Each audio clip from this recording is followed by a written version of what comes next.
여러분 안녕하십니까? 대한민국 대표 경제 뉴스 뉴스플러스 시작합니다. 먼저 오늘 준비한 소식입니다. 네, 한국 증시가 좀처럼 박스권에서 벗어나지 못하고 있습니다. 오는 7일 삼성전자를 시작으로 1분기 실적 발표가 이어지는데 2분기에는 증시 상황 어떤지 짚어봅니다.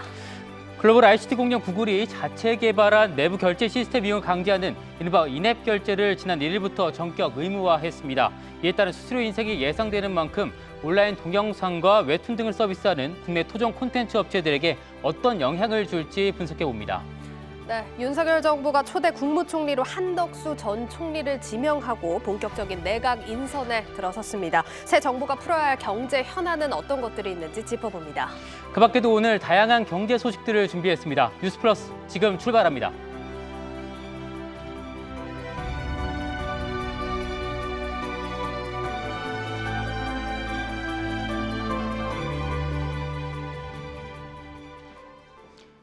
증시 프리즘 시간입니다. 박혜린 증권부 기자 나왔습니다.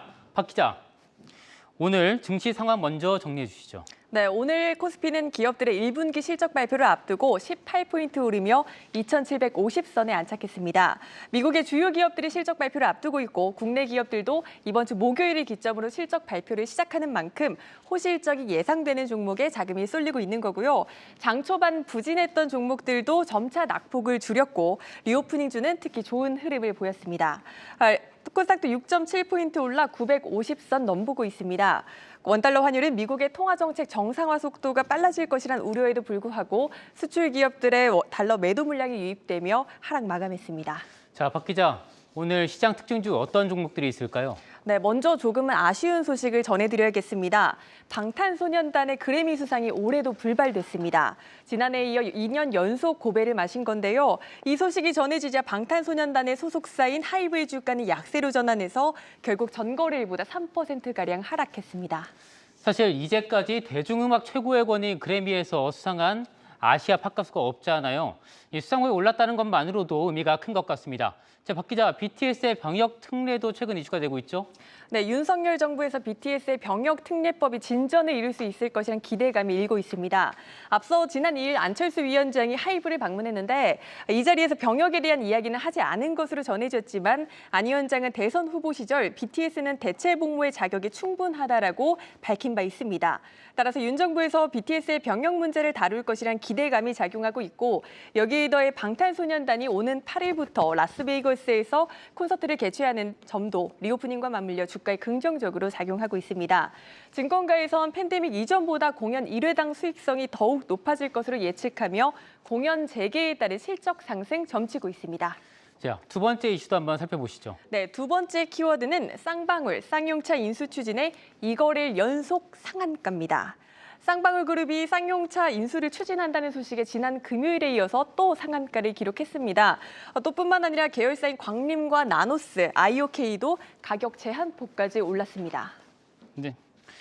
그렇군요. 박 기자, 이 쌍방울이 쌍용차를 인수할 가능성 좀 시장에서 어떻게 보고 있습니까? 네, 관건은 자금력인데요. 네, 쌍용차 부채를 갚고 경영 정상화를 이루려면 최소한 1조 원 정도는 필요하다고 합니다. 매출 2조 원에 달하는 쌍용차를 품기엔 역부족 아니냐 이런 회의적인 시각이 나오고 있고요. 인수 핵심 주체인 광림이 지난해 230억 원가량의 순손실을 낸 점도 우려 요인으로 작용하고 있습니다. 그렇군요. 박 기자, 마지막 키워드 한번 보시죠. 네, 모나미가 화장품 시장에 진출한다고 밝히면서 주가가 연이어 급등하고 있습니다. 보시다시피 7거래일 연속으로 급등하고 있는 건데 필기구를 만들며 축적해온 노하우가 마스카라와 아이라이너 등 이런 색조 화장품에 어떻게 적용시킬지 투자자들의 관심이 집중되고 있습니다. 결국 이 모나미의 사업 다각화 도전에 투자자들의 관심이 쏠린 건데 박 기자, 이번 주 시장에서 지켜봐야 할 관전 포인트 좀 정리해 주시죠. 네, 이번 주에는 7일이 정말 중요합니다. 먼저 현지 시간 6일, 우리 시간으로는 7일 새벽 공개되는 3월 의사록이 FOMC 의사록이 중요 변수가 될 전망입니다. 이번 FOMC 의사록에선 양적 긴축과 관련한 구체적인 논의가 담긴 것으로 예상되는 만큼 시장 변동성 확대를 대비해야 할 필요가 있다고 증권가들은 의견을 내고 있습니다. 그렇군요. 그러면 7일에는 한국 기업과 관련된 내용은 없는 겁니까? 있습니다. 삼성전자와 LG전자가 오는 7일 1분기 잠정 실적을 발표할 예정입니다. 보시는 것처럼 증권가에선 두 회사 모두 1분기 역대 최고 실적을 경신할 것이다. 이렇게 내다보고 있습니다. 드디어 이 삼성전자가 주가 상승의 방아쇠를 당겼다. 좀 이렇게 봐도 될까요?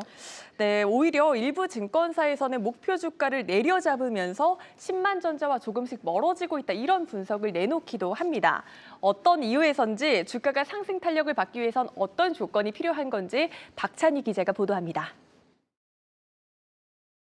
오는 7일 1분기 실적을 발표하는 삼성전자. 증권사들은 삼성전자가 역대 1분기 최고 성적을 거둘 것으로 전망합니다. 금융정보업체 FN가이드에 따르면 삼성전자의 올해 1분기 실적 컨센서스는 매출 75조 원대, 영업이익 13조 원대로 집계됐습니다. 매출과 영업이익은 전년 대비 약 15%, 39% 증가한 수치며 이는 1분기 기준 역대 최대 실적입니다. 하이투자증권은 디램과 낸드 부문에서는 부진이 예상되지만 스마트폰 출하량 증가와 고가폰 비중 확대로 실적 개선이 예상된다고 설명했습니다. 하지만 일부 증권사는 목표 주가를 내려잡으면서 주가 상승에 다소 회의적인 모습을 보이고 있습니다. 신한금융투자와 유진투자증권, 상상인증권은 실적 발표를 앞두고 목표 주가를 하향 조정했습니다. 이른바 10만 전자가 멀어지고 있다는 전망도 나옵니다. 이들은 매크로 불확실성과 함께 회사 내부의 이슈를 그 이유로 꼽고 있습니다. 최도연 신한금융투자연구원은 목표 주가 하향의 이유로 금리 상승, IT 수요 훼손, GOS 사태를 꼽았습니다. 이승우 유진투자증권 리서치센터장은 주가가 뛰려면 메모리 반도체뿐 아니라 스마트폰, 파운드리까지 성과가 좋아야 하는데 이런 부분이 개선되려면 시간이 걸릴 것이라고 설명했습니다. 중국에서 스마트폰 관련된 데이터들이 지금 되게 안 좋게 나오거든요. 스마트폰 업계에서 주문을 줄이고 있다라고 얘기가 나오니까 주가가 밑에 눌리는 건데 3월에만 3조 8천억 원을 쏟아부으며 6만 전자 탈출을 기대한 동학개미의 바람이 얼마나 빨리 이뤄질 수 있을지 관심이 높아지고 있습니다. 한국경제TV 박찬유입니다. 네, 지금까지 박혜린 증권부 기자였습니다. 박 기자 수고했습니다. 자, 앞서 짚어드린 것처럼 최근 한국 증시는 대외 불확실성의 확대 속에 경기 둔화 우려까지 불거지고 있습니다. 마땅한 투자처를 찾기 어려운 시기인데 이럴 때는 특정 자산군에 집중하기보단 주요 자산군 간 적절한 배분 전략이 중요하다고 합니다. 정경준 증권부 기자가 ETF의 아버지로 불리는 배재구 한국투자자산신탁운용 대표를 만나 투자 전략을 들어봤습니다.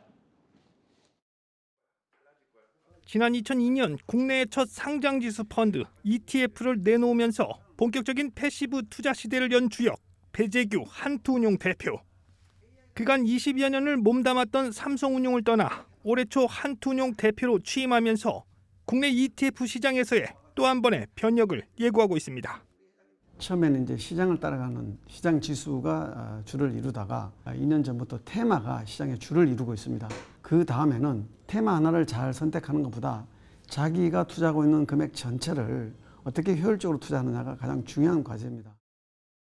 배 대표는 ETF를 활용한 자산 배분, 특히 자산 배분형 ETF 시대를 예고하면서 무엇보다도 장기 분산 투자에 대한 중요성을 역설했습니다. 유행을 쫓는 각종 테마 투자에 대해서는 경계감을 내보였습니다.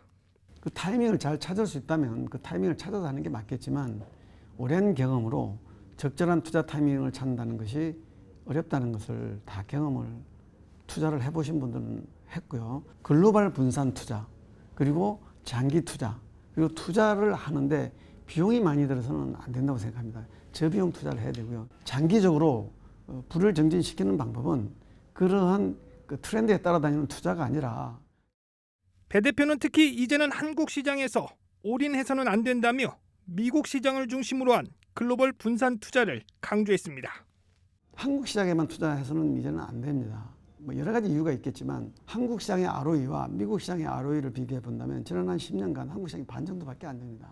그렇다 그러면 성장성에서도 미국 투자를 하지 않을 수가 없습니다. 미국이 한 50% 정도 대부분을 투자하는 겁니다. 한국 시장도 일부분 투자해야 되겠죠. 2차 전지라든지 반도체라든지 그런 부분을 섞는 거죠.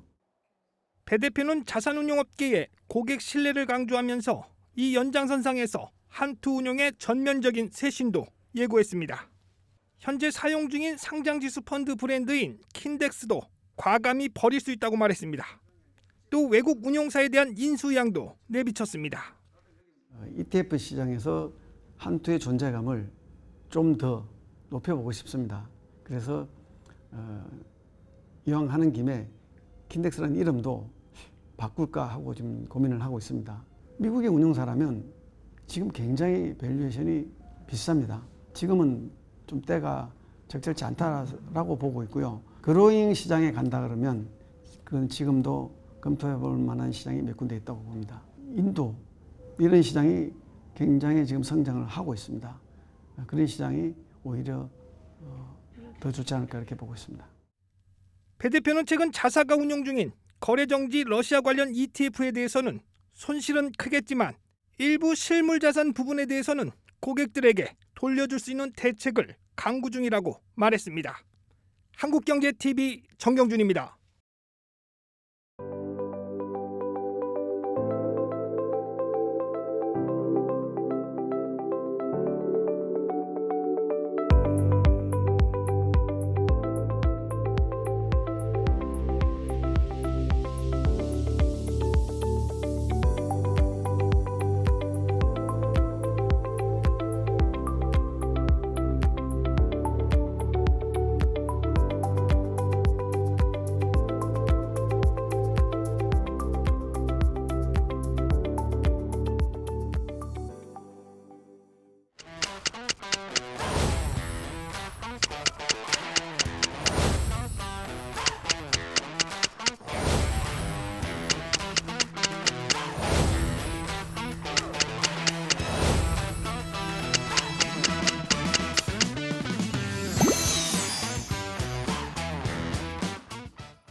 네, 그 자체 개발한 내부 결제 시스템으로만 유료화 콘텐츠를 결제해라.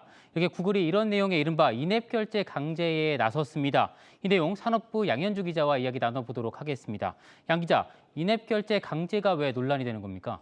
네, 구글 인앱 결제 강제는 곧 이 통행세를 받겠다라는 말과 같기 때문입니다. 이 구글은 인앱 결제를 의무화하는 것과 동시에 최대 30%에 달하는 수수료를 부과합니다. 보시는 것처럼 연간 매출 12억 원까지는 수수료 15%, 또 12억 원 초과분에는 30% 수수료가 적용이 됩니다. 이전에는 앱에서 외부 결제 시스템을 연결하는 아웃링크 방식을 사용해서 이 수수료 부담을 낮췄는데요. 이 구글이 외부 결제 시스템을 쓰지 못하도록 하면서 이제 구글 플레이에서 콘텐츠를 제공하는 사업자들은 구글 내부 결제 시스템을 이용해야 하고 이에 따른 수수료를 부과해야 하는 구조가 된 겁니다. 만일 이 같은 시스템 정책을 따르지 않을 경우에 당장 업데이트가 금지가 되고요. 오는 6월 1일부터는 아예 구글 플레이 스토어에서 삭제 조치됩니다. 네, 인앱 결제 강제를 막겠다면서 지난해 국회가 이른바 구글 갑질 방지법을 통과시켰습니다. 왜 효과가 없는 겁니까? 사실 이 효과가 없다라는 거는 업계에서 이미 예상했다는 반응입니다. 지난해 구글과 애플 같은 앱마켓 사업자가 이 자체 결제 방식을 강제하지 못하도록 하는 구글 갑질 방지법을 세계 최초로 통과를 시켰지만 당시 법안이 모호해 우회책이 생길 수 있다는 우려가 많았습니다. 아니나 다를까 지난해 구글이 내놓은 이행안을 두고 꼼수 이행이라는 비판도 나왔는데요. 이 내용은 신용훈 기자가 정리했습니다. 앱마켓 구글 플레이에서 외부 결제 시스템을 사용하는 앱들은 4월 1일부터 업데이트가 안 되도록 하겠다. 그리고 6월부터는 외부 결제 앱을 구글 스토어에서 완전히 삭제하겠다. 구글이 4월 1일부터 시행하는 글로벌 인앱 결제 의무화 방침입니다. 정부가 인앱 결제 강제를 금지하는 개정 전기통신사업법, 이른바 구글 갑질 방지법이 3월 15일부터 시행됐지만 이에 아랑곳하지 않고 구글은 인앱 결제 의무화 방침을 고수하고 있습니다. 특정한 방식 하나만 강제하는 것은 아니지 않느냐. 이렇게 아마 자기들이 법을 준수했다고 지금 보고 있는 것 같고, 법을 이제 물리적으로 해석했을 때는 구글 입장이 타당한 측면이 있고, 법안의 취지라든가 이렇게 보면 구글이 좀 법을 사실은 좀 이용했다고. 특정 결제 방식 강제 금지 행위 유형에는 콘텐츠 등록이나 갱신을 제한하거나 삭제하는 행위, 앱마켓의 이용을 제한하는 행위, 접근이나 사용 절차를 어렵게 하거나 불편하게 하는 행위 등 총 6가지 유형이 있습니다. 자사의 인앱 결제 정책을 따르지 않을 경우 업데이트를 못하게 하고 구글 스토어에서 삭제한다는 내용이 논란이 되고 있는 이유입니다. 앱스토어에 콘텐츠를 납품하고 있는 기업들은 공용 앱마켓 사업자들이 자신의 지위를 이용해 국내 법을 무시하고 있다고 주장합니다. 또 소관부처인 방송통신위원회가 이번 사안에 대해 보다 강력한 제재를 해야 할 필요가 있다는 입장입니다. 구글이든 애플이든 대한민국을 이제 무시하는 게 딱 드러난 거예요. 애플은 최애시당초 법을 시행할 생각이 없었고 구글은 계속 입금지 정책만 정책을 내고 있지만 결국은 안 하겠다고 이제 한 거고 남은 거는 이제 정부 부처가 이제 강하게 이걸 드라이브 걸어야 되는데. 모바일 콘텐츠 판매업자의 특정 결제 방식을 강요하며 수수료 장사를 하고 있다는 비판을 받고 있는 공용 앱마켓. 현행 국내법을 무시한 이들의 처사에 결국 피해는 소비자 몫이 될 가능성만 커지고 있습니다. 한국경제TV 신용훈입니다. 결국 인앱 결제 강제로 생기는 이 수수료 부담을 소비자가 또 안게 됐다. 이런 우려가 나오는 건데 실제로 어떻습니까? 네, 실제로 수수료 인상분이 그대로 이용료 인상으로 이어지고 있습니다. 국내 OTT 업체 티빙의 경우 지난 1일부터 안드로이드 버전 앱 가격을 15% 인상했습니다. 구글의 인앱 결제 수수료만큼 올린 겁니다. 경쟁사인 웨이브 역시 이달 중순부터 정기 결제 기준 15% 가격 인상을 진행할 예정입니다. 하지만 글로벌 OTT 업체인 넷플릭스의 경우 기존에도 웹페이지 결제만을 진행하고 있기 때문에 이번 인앱 결제 강제 정책으로 인한 가격 인상은 없습니다. 넷플릭스가 안 그래도 국내 OTT 시장 점유율 대부분을 차지하고 있는데 이 수수료 정책 여파가 국내 OTT에만 적용이 되면서 이 경쟁력이 더욱 떨어질 수밖에 없다는 우려가 나오고 있습니다. 결국은 이 웹툰과 웹소설을 서비스하는 한국 기업들도 이 같은 인앱 결제 강제에서 자유로울 수 없겠습니다. 이들도 혹시 요금을 인상을 합니까? 어떻습니까? 네, 그렇습니다. 이 네이버 웹툰, 카카오 웹툰 많이들 보셨을 텐데요. 이 회차당 100원 정도의 소액으로 자주 결제되는 비즈니스 모델이기 때문에 이 인앱 결제 강제로 인한 부담이 어떤 업계보다 큽니다. 조금만 가격을 올려도 이 소비자들이 쉽게 떨어져 나가기 때문입니다. 이 때문에 가격을 올리더라도 OTT 업체처럼 수수료분 전체 가격을 올리진 못하고 이 플랫폼, 창작자, 소비자가 수수료 부담을 나눠 갖는 식이 될 거란 분석이 있습니다. 나아가 웹툰 창작 생태계의 질적 하락이 우려되는데 이 자세한 내용 서범관 웹툰 산업협회장 인터뷰 들어보겠습니다. 소비자 가격이 인상되게 되면 일단 소비자들은 웹툰을 이용하는 활동에 대해서 부담 혹은 불만을 갖게 될 수 있습니다. 어렵게 웹툰 산업으로서 성장했던 지금의 단계들이 다시금 과거로 쇠퇴될 수 있는 가능성들이 있습니다. 또 이러한 상황에서 조금이라도 더 많은 작품을 더 빠르게, 더 많게, 싸게 공급하기 위해서 대량 생산되는 저품질 작품들이 나오게 될 가능성도 높겠죠. 이렇게 된다면 질적 하락, 그리고 또 콘텐츠의 경쟁력이 떨어지는 현상들을 만들어내게 될 것이기 때문에 만약에 이런 소비 활동에 대해서 부담이 되고 또 불만이 일어나게 된다면 실제로 불법 복제를 통해서 이용을 하겠다는 사람들이 많이 생길 수 있는 그런 걱정도 당연히 있습니다. 네, 결국은 이 컨텐츠 업계 전반으로 피해가 확장되는 모양새인데 대응 방안 나온 게 있습니까? 네, 일단 방송통신위원회가 이번 주 중으로 구글 정책의 법 위반 여부를 판단하고 발표할 예정입니다. 이 유권 해석 결과가 이 구글의 갑질을 막기 위해 충분하면 좋겠지만 만일 그렇지 못할 경우 웹툰 산업협회를 포함한 10개 창작자 협단체들이 소송도 불사하겠다는 입장입니다. 결국 이제 구글과 같은 글로벌 앱마켓 사업자가 이렇게 배짱 장사를 할 수 있는 이유, 높은 시장 점유율 때문일 텐데 이 한국 콘텐츠 사업자들이 구글이나 애플이 아니라 토종 앱마켓에 단체로 들어가는 방법, 이런 방법은 없습니까? 네, 이 말씀하신 것처럼 이 궁극적인 문제는 이 국내 시장에서 구글 플레이 스토어와 애플 앱마켓 두 업체가 차지하는 비중이 80%를 넘는 이 독과점 형태라는 겁니다. 이 컨텐츠 사업자들도 앵커가 말한 것처럼 이 전략을 충분히 논의를 하기도 했는데요. 하지만 원스토어 같은 토종 앱마켓의 경우 현재 글로벌 서비스를 하지 않고 있습니다. 이 연내 계획이 있긴 하지만 초창기이기 때문에 높은 사용률을 기록하기는 어렵겠죠. 지난해 10월 국내 CP사와 앱마켓 사업자가 상생 협약을 체결했지만 이 반년이 지난 지금 토종 앱마켓에 입점한 업체는 단 한 곳도 없는 이유이기도 합니다. 이 글로벌 OTT 업계도 이 같은 상황을 매우 잘 알고 있기 때문에 이 강제 정책을 벌일 수 있는 거죠. 네, 지금까지 양현주 기자였습니다.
국내 은행들의 가계대출은 최근 뚜렷한 감소세입니다.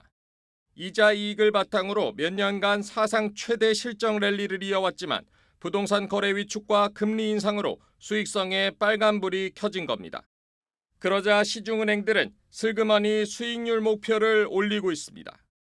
수익률 목표를 뜻하는 목표이익률은 쉽게 말하면 은행이 재량으로 부과하는 마진율로 가산금리의 구성요소입니다.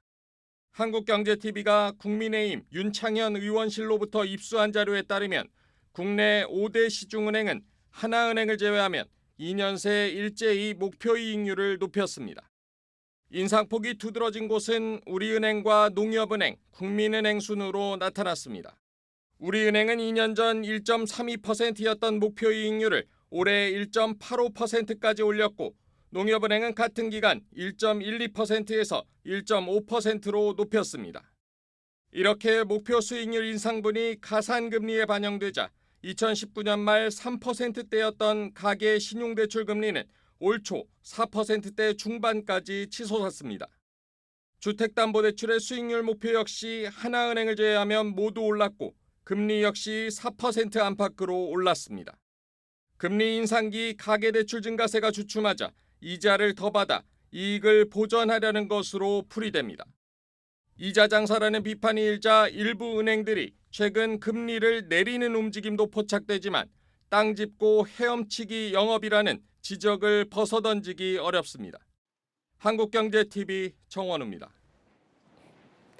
네, 은행들이 대출 상품 수익률을 올리면서 소비자 부담이 더욱 가중되고 있습니다. 관련해서 경제부 전민정 기자와 자세한 얘기 나눠보겠습니다.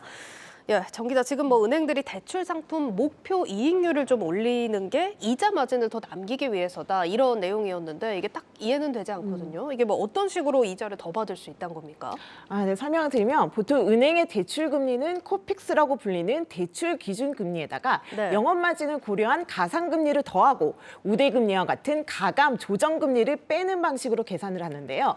이렇게 대출 금리를 결정짓는 가상 금리를 구성하는 요소가 바로 목표 이익률입니다. 지금 조금 내용이 어려워서 네. 그러니까 영업 마진을 고려해서 책정이 되는 게 가산금리라는 건데 이 가산금리를 구성하는 요소가 목표 이익률이라는 네, 거죠? 맞습니다. 알겠습니다. 네, 따라서 보통 목표 이익률을 올리게 되면 네. 가산금리도 따라서 올라가게 됩니다. 네, 제가 그래서 실제 은행연합회 공시 자료를 살펴봤는데요. 목표 이익률과 가산금리 간의 분명한 상관관계를 확인할 수 있었습니다. 네. 네, 앞서 리포트에서도 보셨다시피 주요 시중은행들은 올해 1월, 작년 12월 전달보다 신용대출 목표 이익률을 올려 잡았는데요. 같은 기간 신용대출 가산금리도 함께 얼마나 올랐는지 봤더니 목표 이익률 변동이 없었던 하나은행의 경우에는 가산금리가 0.13%포인트 하락했고 즉 목표 이익률을 0.06%포인트 소폭 올려 잡았던 국민은행의 경우에는 변동이 없었습니다.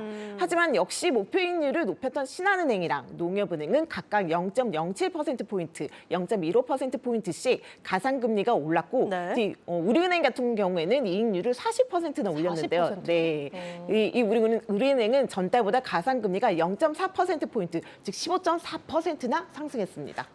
그러니까 뭐 결국 이제 은행이 목표 이익률을 조정해서 대출 금리를 올렸다는 거고 네. 비율은 뭐 각자 이렇게 조정을 할 수 있나 봐요. 네, 안에서 자율적으로 정하는 거기 때문에. 네, 네. 그렇군요. 네. 알겠습니다. 좀 내용을 들어볼까요? 근데 이제 최근 들어서 은행들이 또 얘기를 해보면 대출 문턱을 좀 네. 낮추고 있다는 소식이 들리는데 네, 네. 대출을 더 많이 받게 하려면 사실 금리를 낮추는 게 한 맞습니다. 방법이 될 수 있지 않습니까? 네, 네, 네, 네. 이런 측면에서 보자면 금리는 뭐 전체적으로 좀 낮아졌나요? 네, 결론적으로 전혀 아닙니다. 네, 지난해 말부터 대출 수요가 크게 줄었지만 가산금리는 내려가지 않고 있는 상황입니다. 네. 오히려 5대 시중은행의 평균 가산금리는 지난해 2월 1.58%에서 1년 후인 지난달에는 1.84%까지 높아졌습니다. 지난해 시중은행들은 우대금리를 축소하고 가산금리를 높였는데요. 왜 높였냐고 이렇게 물어봤더니 정부의 가계대출 총량 규제 때문이라고 설명을 했습니다. 네. 가계부채 총량을 맞추기 위해서 대출 수요를 줄여야 했고 그러기 위해서는 가산금리를 높일 수밖에 없었다는 거죠. 네. 또 은행들은 시장금리 급등으로 기업들이 회사채를 발행하기 어려워지면서 자금을 조달하는 비용도 비싸 싸졌다는 점도 이제 그 이유로 들었습니다. 네, 앵커가 지적하신 대로 최근 은행들은 주로 한도를 풀거나 우대금리를 올리는 방식으로 대출 문턱을 낮추고 있었는데요. 예. 이를 두고 대출을 조일 때 금리를 올려놓고서는 대출을 풀 때는 금리는 안 내리고 한도만 조정하는 얌체 영업을 하고 있다는 지적이 나옵니다. 그런데요. 즉 사실상 대출 총량 규제가 무의미해졌음에도 가상금리를 낮추지 않고 목표 이익률을 높여 이른바 이자 장사에만 급급했다. 이렇게 말할 수 있는 거죠. 결국 은행들이 새로운 수익 구조를 만들어내기보다는 가계대출에 높은 금리를 매기는 방식으로 이윤을 추구하고 있다는 비판도 피할 수 없어 보입니다. 관련해서 인터뷰 들어보시겠습니다. 규제에 따른 어떤 그 상황 변화를 잘 이용해서 수익을 냈는데 그 과정에서 이제 소비자들의 이익은 좀 침해가 되고 은행들의 이익이 좀 늘어난 이런 부분은 상당히 좀 문제가 있지 않나 그런 생각이 듭니다. 앞으로는 이제 디지털 자산이라든가 또는 여러 가지 그 빅테크와의 경쟁 구도라든가 하는 그런 속에서 은행들이 또 새로운 수익 모델을 열심히 찾아서 이제 대출받기 쉬워졌다 이런 인식이 있는데 좀 잘 들여다볼 필요가 있겠습니다. 정 기자, 이제 앞서서 저희가 가산금리에 대해서 좀 간단하게 좀 살펴봤지만 이게 은행들 마음대로 정하기에는 소비자 부담으로 직결이 되는 문제이기 때문에 높아지니까. 예, 그러니까요. 산정 체계가 제대로 되어 있느냐 이 부분 좀 확인해 볼 필요가 있겠는데요. 네, 맞습니다. 그래서 은행들이 목표 이익률을 합리적으로 책정할 수 있도록 은행연합회가 지침을 내리긴 했습니다. 네. 지난 2017년 5월부터 시중은행은 가산금리를 올리기 위해서는 내부 심사위원회 심사위원회 심사를 거치도록 기준을 바꿨는데요. 내부 목표 이익률에 따라 과도하게 대출금리가 부과되는지 이 심사위원회에서 합리성과 타당성을 심사해서 대출금리 산정 과정을 투명하게 하겠다는 그런 취지입니다. 네, 앞서 이제 나오는 표에서 보시다시피 시중은행들은 매년 많게는 수십 차례씩 내부 심사위원회와 소위원회를 열고 있었습니다.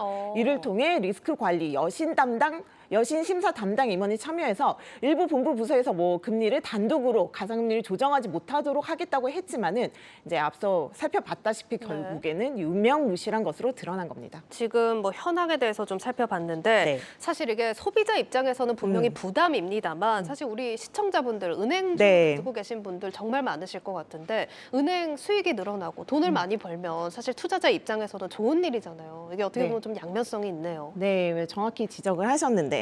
네, 맞습니다. 5대 시중은행은 금리 인상에 따른 시장금리 상승에다가 내부적으로는 목표 이익률까지 올리면서 지난해 사상 최대 순이익을 거뒀는데요. 네. 앞으로도 이제 기준금리 추가 인상이 예고되고 있어서 순이자 마진, 그 님이라고 하죠. 순이자 마진은 계속 상승할 것이라는 전망이 나오고 있습니다. 근데 관건은 이제 윤석열 대통령 당선인이 은행들의 이자 장사에 경고장을 날리면서 가상금리의 적절성을 검토하고 담합 요소까지 있는지 살펴보겠다고 공언을 했다는 건데요.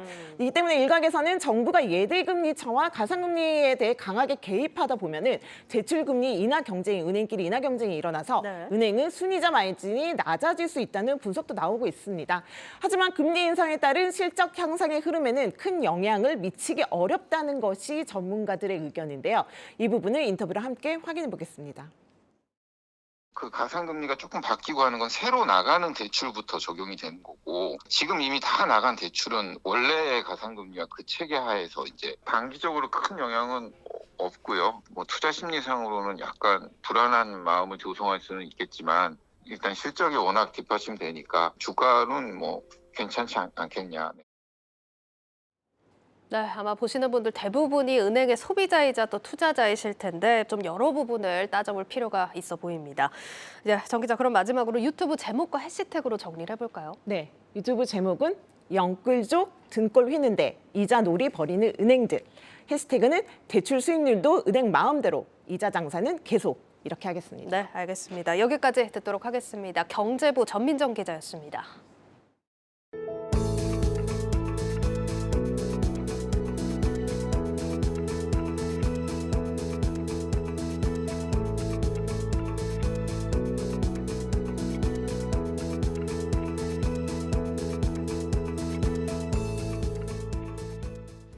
네, 롯데, 신세계, CJ, 이른바 유통업계 빅3가 건강기능식품 사업에 진출해서 격돌을 예고했습니다. 건기식 시장의 주도권을 놓고 이미 진출한 제약바이오 기업들과 치열한 경쟁을 예고했다고 하는데 먼저 이 현황 김예원 기자가 정리했습니다. 신세계는 지난 2월 장내 미생물 기반 신약 개발 기업인 고바이오랩과 손잡고 건강기능식품 사업에 뛰어들었습니다. 이마트는 온오프라인 유통망과 마케팅 역량을, 고바이오랩은 건기식 제품 개발과 생산을 각각 맡아 시너지를 낼 계획입니다. CJ그룹은 CJ 뉴트라라는 브랜드를 시작한 건기식 사업을 올해부터 CJ 웰케어로 분사해 사업을 확대하고 있습니다. 지난해 장내 미생물 전문 기업 첨랩을 인수해 출범한 CJ 바이오사이언스와 협력해 개인 맞춤형 유산균 제품을 출시한다는 계획입니다. 롯데도 바이오 헬스케어를 신성장 동력으로 꼽고 지난달 700억 원을 출자해 롯데 헬스케어를 설립했습니다. 롯데 헬스케어는 헬스케어 플랫폼을 먼저 출시하고 이용자들의 건강 데이터를 바탕으로 맞춤형 건기식을 추천하는 서비스를 선보인다는 계획입니다. 유통회사들이 건기식 전문 자회사를 만들거나 유망한 회사를 인수했다면 제약사들은 전문성을 살려 직접 사업에 뛰어들었습니다. 종근당 건강은 다양한 연령대와 기능에 맞게 세분화된 유산균 락토핏으로 시장 선점에 성공했습니다. 콜마 B&H는 당귀, 천궁 등 천연식물을 주원료로 한 건기식으로 면역 개선 기능성을 인정받았습니다. 우루사로 유명한 대웅제약은 간 건강에 초점을 맞춘 건기식 브랜드를 통해 시장을 공략하고 있습니다. 이제는 건기식 분야가 제약사들의 확실한 먹거리를 책임지는 수익 창출원으로 자리 잡은 상황입니다. 국내 건기식 시장 규모는 오는 2030년 25조 원 규모로 성장할 것으로 전망됩니다. 하지만 유통대기업과 제약사 모두 건기식을 미래 먹거리로 낙점하고 있는 만큼 갈수록 경쟁이 치열해질 것이란 관측입니다. 네, 관련해서 더 자세한 내용 IT 바이오부 정재홍 기자와 이야기 나눠보겠습니다. 예, 정 기자, 건기식 시장 뜨고 있는 건 알았지만 이렇게 유통 공룡들까지 진입을 하는 거 보니까 성장성이 아직도 어마무시한가 봐요. 그렇습니다. 저희가 얘기를 하기에 앞서서 좀 그래프를 하나 준비를 했습니다. 보시면서 얘기를 할까요? 네. 지금 건기식 분야에서 가장 좀 잘 나가는 기업의 매출 추이 두 곳을 저희가 좀 선정을 해서 좀 정리를 해봤습니다. 확실히 지금 종근당 건강 같은 경우에는 락토핏 많이 들어보셨죠? 네. 이제 유산균 제품 같은 건데 2년 새에 2배 가까이 늘기도 했고 콜바 B&H 같은 경우에도 큰 폭의 실적 개선이 지금 눈에 들어오고 있습니다. 지금 건기식 업체들이 매출이 상승하고 있는 것은 그만큼 시장의 성장성이 아직까지도 많이 충분히 남아있다. 이렇게 좀 분석을 할 수 있겠는데요. 네. 현재 국내 건기식 시장 규모는 약 5조 원 정도로 추산되는데 매년 5에서 6%씩 꾸준히 성장하고 있어서 사실 그 유통업체 같은 데서는 계속 지금 캐시카우를 꾸준히 찾아 나서고 있기 때문에 건강기능식품을 어떤 새로운 캐시카우로 우리가 잡겠다. 이런 전략이라고 좀 볼 수 있겠습니다. 네, 지금 들어보니까 자회사를 만들거나 부서를 통합하는 방식으로 좀 진행을 한다 이런 얘기가 들리던데 구체적으로 좀 어떤 전략일까요? 사실 유통사 같은 경우에는 자신들이 가지고 있는 어떤 장점을 가지고 있습니다. 한 3가지로 요약을 할 수 있겠는데요. 네. 이미 충분한 고객들을 보유하고 있다는 것과 그렇죠. 그리고 건기식 제품에서 특히 식음료가 많잖아요. 예. 그리고 식음료 사업을 하고 있는 롯데 같은 경우 롯데 칠성이 있죠. 그리고 또 하나가 전국적인 유통망을 가지고 있다는 것입니다. 실제 롯데와 CJ 신세계가 사업 전략을 살펴보면 롯데가 이제 건강관리 플랫폼을 어떻게 신설을 해서 이 건강관리 플랫폼에서 만든 어떤 고객들의 어떤 건강 데이터들이 있잖아요. 이것을 바탕으로 이제 개인 맞춤형 건강기능식품을 출시하겠다. 이렇게 지금 전략을 내놓고 있고요. 사실 이제 CJ나 신세계 같은 경우에도 비슷한 전략을 가지고 있는데 한 가지 특이한 것은 이 두 기업이 최근에 마이크로바이옴, 그러니까 장내 미생물을 활용한 신약 개발을 하는 마이크로바이옴 기업을 최근에 인수하거나 아니면 합작 법인 형태로 세웠다는 것입니다. 그렇기 때문에 이 프로바이오틱스나 유산균 관련된 어떤 신제품을 새롭게 출시하거나 이 라인업을 강화할 수가 있게 되거든요. 그래서 저희가 최근에 이마트가 100억 원 가량 투자한 그래서 합작 범위를 만들었던 대표의 CEO의 인터뷰를 직접 들어봤습니다. 신약 개발을 하던 회사 입장에서 어떤 마케팅이나 이런 유통 등에 관한 전문성을 가지고 있지 못했습니다. 그런데 이마트라는 이제 국내 최대의 그런 어떤 그 유통 전문 회사, 또 특히 최근에 이제 이마트는 그 오프라인 매장뿐만이 아니고 이제 계열 내의 여러 그 회사들을 통해서 정말 다양한 이제 유통 채널을 가지고 계시고 뛰어난 마케팅 역량과 이런 어쨌든 고객을 직접 상대하는 요 사업에서 오랜 경험을 가지고 계시기 때문에 그 양사의 그런 역량들이 잘 버무러지면은 네, 확실히 뭐 이런 판매 체력 위력을 좀 무시 못하잖아요. 근데 이런 유통 기업들이 자체 건기식 상품까지 만들어서 판매를 한다면 기존 시장에 진출해 있던 제약 바이오 업계들은 당연히 위기감을 느낄 것 같아요. 대안이 좀 필요할 것 같은데요. 사실 이제 맞불 작전이라고 하죠. 이제 개인 맞춤형 제품이나 어떤 라인업을 강화하는 만큼 네. 제약 바이오 기업들도 신제품 라인업을 좀 강화를 해서 이런 맞불 작전을 놓겠다는 계획입니다. 예. 식약처가 이제 그 기능성을 인정한 개별 인정형 원료나 개인 맞춤형 제품을 더 강화하겠다는 건데요. 이 내용은 신동호 기자가 자세하게 취재했습니다. 휴온스가 건강기능식품 사업 확장을 위해 출시한 제품입니다. 특정 연령 여성을 대상으로 갱년기 증상을 완화시키는 개인 맞춤형 건강기능식품입니다. 휴온스는 앞으로 시니어 남성용 건강기능식품도 강화하기로 했습니다. 휴온스에서 출시한 갱년기 제품 메노락토가 있고요. 누적 매출로 600억을 달성하면서 갱년기 여성들에게 건강 솔루션을 드리면서 많은 사랑을 받고 있습니다. 그래서 올해는 상반기 내에 중년 남성들이 건강 문제를 겪고 있는 전립선 관련해서 새로운 건강기능식품 개별 인정 소재로 출시하게 됐습니다. 최근 제약바이오 기업들이 건강기능식품을 개발하면서 가장 핵심으로 꼽는 것이 개인 맞춤형입니다.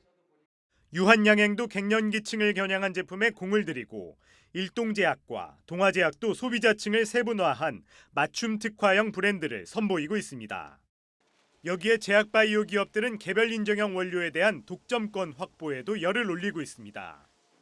제조 기준 등 요건에 적합하면 누구나 진입할 수 있는 고시형 원료에 비해 개별 인정형 원료는 기능성과 규격 등에 있어 까다롭습니다.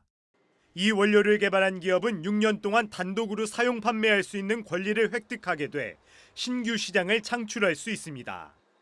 기존 제약바이오 기업들이 맞춤형과 개별 인정형 원료 제품을 개발하는 것은 건강기능식품 시장 특성상 진입 장벽이 낮고 시장 내 경쟁 과열을 피하기 어렵기 때문입니다. 전문가들은 코로나19 사태 장기화로 건강과 면역에 대한 관심이 높아진 만큼 건강기능식품 시장은 더욱 확대될 것으로 내다봤습니다. 최근 5년간 연평균 11% 넘게 성장한 건강기능식품 시장이 지난해 5조 원을 넘어섰으며 오는 2030년까지 25조 원까지 규모가 커질 것으로 예상됩니다. 한국경제TV 신동호입니다. 네, 또 이렇게 기존 제약 바이오 업계가 방안을 모색하면서 업계 경쟁은 더 심화되겠지만 소비자들에게는 더 좋은 소식이 될 것 같습니다. 정 기자, 사실 뭐 건기식 관련해서 아마 저희 뉴스플러스에서도 다룬 바가 있겠지만 이 업계가 굉장히 정부 규제가 또 까다롭게 이루어져야 하는 업계잖아요. 그렇기 때문에 시장 자체가 성장을 하려면 정부 태도가 가장 중요할 것 같아요. 맞습니다. 사실은 이제 건기식은 당연하지만 일반 식품처럼 아무나 어떻게 제조한다고 해서 건기식으로 되는 것은 아닙니다. 그쵸. 식품의약품안전처가 건기식으로 인정한 원료를 사용하거나 리포트에서 보신 것처럼 개별 인정한 원료로 인정을 받아야만 이제 건기식이라는 인증 마크를 받게 되거든요. 네. 이 때문에 이제 규제 강도가 높을 때 사실 예전에 이제 건강기능식품으로 인해서 불법적인 어떤 판매 행태나 네. 이런 것들이 많이 있었을 때는 규제 강도가 굉장히 강해져서 신제품이 어떤 시장에 출시가 아예 되지 않았던 그런 시장이 아예 죽었었던 그런 시절도 있었습니다. 예. 하지만 다행인 거는 최근 정부가 이 산업을 어떤 신산업 먹거리라고 판단을 해서 규제 완화를 계속해서 이제 시도를 하고 있다는 겁니다. 실제 2020년에는 현재 현행법상 개인 맞춤형 이 소분 판매는 사실 안 되거든요. 네. 근데 소분 판매가 가능하도록 이제 규제 실증 특례 대상, 그러니까 한마디로 규제 샌드박스 대상으로 만들어서 몇몇 기업들을 이제 대상으로 해가지고 이 제품이 현재 판매가 되고 있습니다. 또 지난해에는 이제 일반 식품과 건기식을 묶어서 파는 이른바 융복합 제품이라고 해서 네. 예를 들어서 이제 비타민 음료에 뭐 홍삼 알약 같은 거를 이제 뚜껑 위에 넣어가지고 판매를 한다든지 네네네. 이런 것도 이제 규제 샌드박스로 이제 대상이 지정이 됐기 때문에 실제로 지금 사업을 지속하고 있습니다. 네. 따라서 이제 계속해서 이런 신제품 시장은 계속 늘어날 것으로 보이는데 특히 이제 다음 정부의 어떤 태도가 중요하잖아요. 근데 차기 정부에서도 이 바이오 헬스케어 산업을 5대 메가테크 산업으로 설정을 해서 건기식 시장에 대한 시장의 기대는 계속해서 지속될 것으로 그렇게 전망이 되고 있습니다. 네, 확실히 좀 더 다양해진 건기식 시장과 상품들 기대를 해볼 수 있겠습니다. 정 기자, 마지막으로 오늘 내용 유튜브에 올라갑니다. 제목과 해시태그 뽑아주시죠. 건기식 육통 거인도 탐낸다로 유튜브 제목을 잡아봤고요. 네. 해시태그는 제2의 락토핏 누가 될까? 궁금하네요. 잡았습니다. 알겠습니다. 자, IT 바이오부 정재홍 기자와 사안 살펴봤습니다.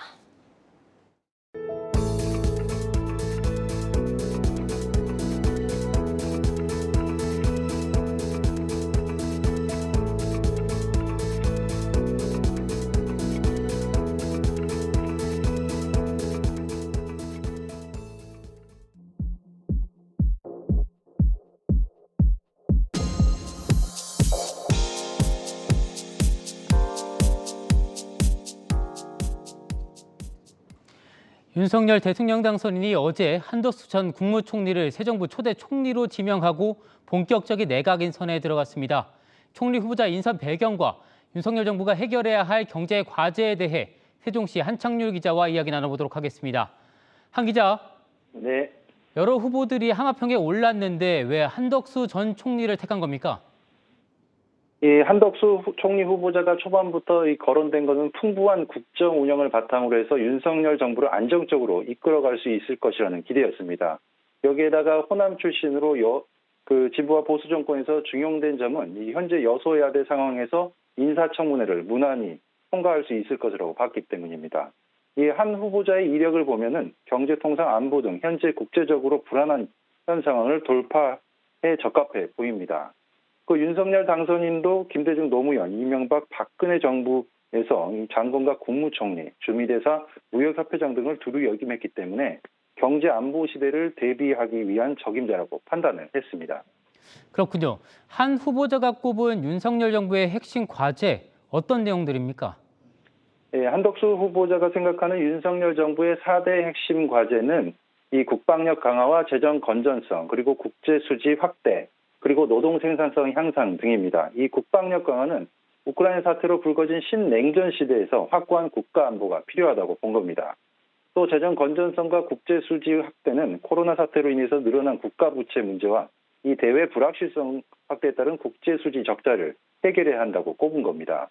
이 노동 생산성 향상 같은 경우는 현 정부가 주도하고 있는 소득 주도 성장을 비판하면서 이 급격한 최저임금 인상으로 인해서 기업 경쟁력을 저하시킨 것으로 판단했기 때문입니다. 네, 한 후보자가 오늘 첫 출근길에서 재정 건전성에 대해 다시 한번 이야기를 했다고요?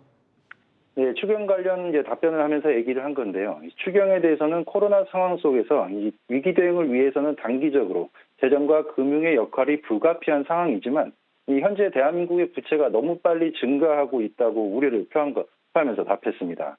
이 따라서 최대한 지출액 구조 조정을 효율적으로 좀 하고 이 중장기적으로 재정 건전성에 대한 의지와 목표를 다져야한다고 강조를 했습니다. 그래야만 이 장기적으로 재정의 압박을 받더라도 국내적으로 수용할 수 있다고 판단한 겁니다. 네, 이 총리 후보자 지명이 마무리됐습니다. 내각 인선에도 속력이 날 것 같은데 거론되는 인물들 누가 있습니까? 네, 윤석열 대통령 당선인은 이번 주에 그 내각 인선에 집중하겠다고 밝혔습니다. 따라서 다음 주 안에 이 전체 내각 발표가 이루어질 것으로 보이는데요.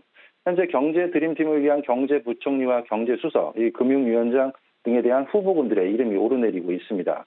그 인수위원회에서 활동하고 있는 인사들이 후보로 거론되고 있는데요. 경제부총리로는 추경호 의원이, 그리고 경제수석에는 책사로 불리는 김소영 교수 등이 내각 인선에 포함될 가능성이 큰 것으로 전해지고 있습니다. 네, 오늘은 여기까지 듣겠습니다. 지금까지 세종시 한창률 기자였습니다.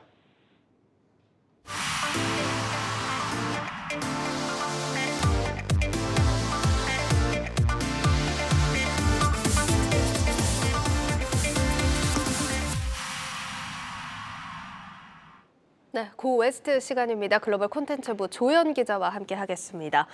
조 기자, 벌써 4월인데 네. 이 뉴욕 증시에서는 4월이 가장 투자하기 좋은 달이다, 이런 얘기가 있더라고요. 맞습니다. 과거 데이터를 봤을 때 통상적으로 4월이 전통적으로 강세장이다 이렇게 얘기를 하는데요. 그러니까 2차 세계대전 이후 무려 한 70여 년이죠. 이 중에 4월 S&P 500 지수 상승 확률이 무려 70%가 넘는다고 합니다. 네. 그리고 또 다른 분석에서도 2006년 이후, 그러니까 최근 16년간 4월은 단 한 차례를 제외하고 상승장을 나타냈다 이렇게 얘기를 하는데, 생각해보면 4월은 미국 주요 기업들의 본격적인 분기 실적 발표도 시작되고 또 미국에서는 세금 환급금이 나와서 주식시장으로 들어오는 시기이기도 합니다. CFRA 수석 전략가인 샘 스토발이 이 분석을 내놓았는데요. 1분기가 나쁠수록 2분기 상승이 더 크다. 그러면서도 다만 유가나 지정학 리스크를 주시해라 이렇게 진단했습니다. 1분기가 정말 워낙 힘들긴 했는데 2분기 들어서 좀 상승장이 크게 나와줬으면 하는 바람입니다. 자, 그리고 장단기 금리차 역전에 대한 이슈도 여전히 좀 시끌시끌한 문제인데, 그렇습니다. 근데 이제 금리 역전이 오히려 주식시장에는 매수 기회다, 이런 얘기가 있더라고요. 네, 그러니까 미국 장단기 채권금리 역전, 아마 뉴스를 많이 보셨을 텐데요. 실제 경기 침체까지 가기에는 6개월 또는 최대 2년까지 시간이 걸립니다. 네. 그런데 여기서 중요한 것이 이 가는 시기에 주가가 강세장을 나타낸다는 것이죠. 그래서 한번 살펴볼까요? 표로 준비했는데 네. 1977년 이후 모두 7차례가 있었는데 이 중에 6번 모두 증시가 강세장을 나타냈습니다. 네. 가장 눈에 띄는 것을 98년에 한번 볼까요? 40%에 육박하는 S&P 500 지수 상승률을 보였는데 22개월 동안 강세가 이어졌고 네. 경기 침체는 2001년 그러니까 오히려 이 강세가 지나고도 1년 뒤에 경기 침체가 시작이 된 것이고요. 가장 최근이 2019년도 6개월 정도 더 20%까지 증시가 올라가는 모습을 보였습니다. 예, 그렇군요. 일단 뭐 계속해서 지금 뭐 리스크로 꼽히고 있는 부분들을 좀 살펴보자면 일단 러시아 우크라이나 전쟁 얘기도 한번 해보겠습니다. 네. 일단 이 러시아 우크라이나 전쟁이 종료가 되더라도 후유증이 남으면서 미국의 에너지 패권 공고히 할 거다 이런 분석들이 나오고 있는데 실제로 뭐 주가를 봐도 알 수 있지만 러시아 자리를 미국이 많이 좀 차지를 하고 있더라고요. 그렇습니다. 덕분에 이 같은 변동성 장세에서도 미국 LNG 기업들의 주가가 일제히 오름세를 타고 있고요. 또 글로벌 IB나 헤지펀드에서도 주식 포트폴리오 내에서 천연가스 그리고 에너지, 원자재, 금속 광물 같이 이른바 하드에셋 분야의 비중을 높이는 모습입니다. 사실 바이든 대통령이 그동안 탄소 제로, 그린 에너지로의 전환을 꾸준히 강조해오면서 LNG 회사들의 기업 환경 그렇게 좋지는 않았습니다. 금융 지원이나 허가 측면에서 규제가 많아서 현재 미국 전역의 승인을 받고도 건설을 시작하지 못한 LNG 시설이 13개에 달하는데요. 하지만 이번 사태로 바이든 행정부 정책 측면에서도 큰 변화가 있을 것이라는 전망입니다. 뭐 실제로 바이든 대통령이 유럽으로 LNG 수출 2배 이상 늘리겠다 그렇습니다. 이런 발표도 했는데 수혜가 예상되는 기업들 어디가 있을까요? 그러니까 지금 LNG 수출을 미국이 늘리고 싶어도 늘리지 못하는 게 미국 LNG 공장이 완전 가동 상태이기 때문에 더 이상 네네. 증산 여력이 없거든요. 그래서 미국과 유럽을 잇는 파이프라인도 전무하고요. 그래서 JP모건의 제이미 다이먼 CEO가 바이든 대통령에게 직접 LNG 투자와 생산을 늘리는 새로운 마셜 플랜이 필요하다 이렇게 제안을 하면서 그 어느 때보다 LNG 생산업체와 또 관련 인프라 기업들 주목하는 모습입니다. 먼저 크레딧 스위스가 꼽은 종목은 텔루리안, 티커명 TELL인데요. 1일 투자 의견을 상향하고 목표가도 5달러 50센트에서 8달러까지 크게 높였습니다. 주가 흐름을 보시면 사실 이 4달러 내에서 계속 움직이다가 3월 들어서 크게 올라서 연초 대비 현재 88% 올랐고요. 특히 텔루리안은 지금 루이지애나주에 이 대형 LNG 플랜트를 세우고 있는데 성공적으로 완성하려면 자금이 더 모아져야 합니다. 그런데 이 기업이 최근 바이든 행정부가 독일과 가진 수출 회의에 참석하면서 어떻게 보면 투자 유치가 성공하지 않겠느냐 이런 시장의 기대가 높아지고 있고요. 이 회의에 참석한 또 다른 기업들이 있습니다. 바로 코노코필립스와 샘프라 에너지입니다. 이 두 기업의 주가도 뭐 연초 대비 많이 올랐는데 다만 이제 목표가, 이렇게 월가에서 갖고 있는 목표가를 비교해 보자면 코노코필립스는 현재 주가 대비 더 상승할 수 있다라고 보고 있고 샘프라 에너지는 현 주가가 목표가를 웃돌고 있습니다. 그리고 이제 그 외에도 미국 대형 천연가스 생산업체 어떤 곳이 있는지 볼까요? 이퀴티 코퍼레이션이 연초 대비 65% 이상 상승했고요. 미국 최대 LNG 생산업체 티커명도 LNG입니다. 셰니엘 에너지도 크게 많이 올랐습니다. 다만 이 주가들이 연초 대비 이미 많이 올랐기 때문에 유의할 점으로 꼽히기는 합니다. 네, 알겠습니다. 자, 여기까지 듣도록 하겠습니다. 고 웨스트 글로벌 콘텐츠부 조연 기자와 함께했습니다.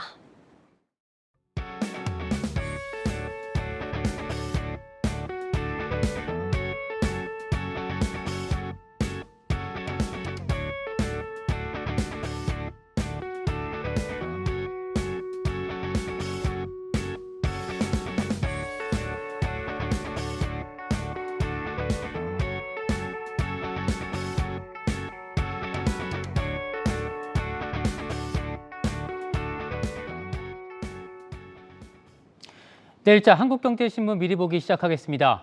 이른바 탄소 리스크의 산업계가 비상에 걸렸다는 기사입니다. 정부가 지난 2015년 탄소 배출권 거래제를 도입하면서 각 기업의 탄소 배출 할당량을 지정한 이후 이를 초과해 탄소를 배출하는 기업은 탄소 배출권을 구매해야 합니다. 이 비용을 배출부제라고 하는데 정부의 2050년 탄소 중립 방침에 따라 이 비용이 본격적으로 늘어날 것이라는 분석입니다. 네, 다음 기사 살펴보겠습니다.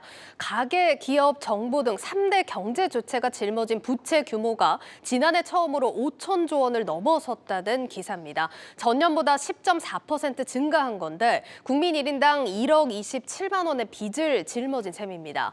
50조 원 규모의 추경, 그리고 대출 만기, 원리금 상환 유예 조치 연장 등으로 부채 규모는 더 커질 수밖에 없다는 지적입니다.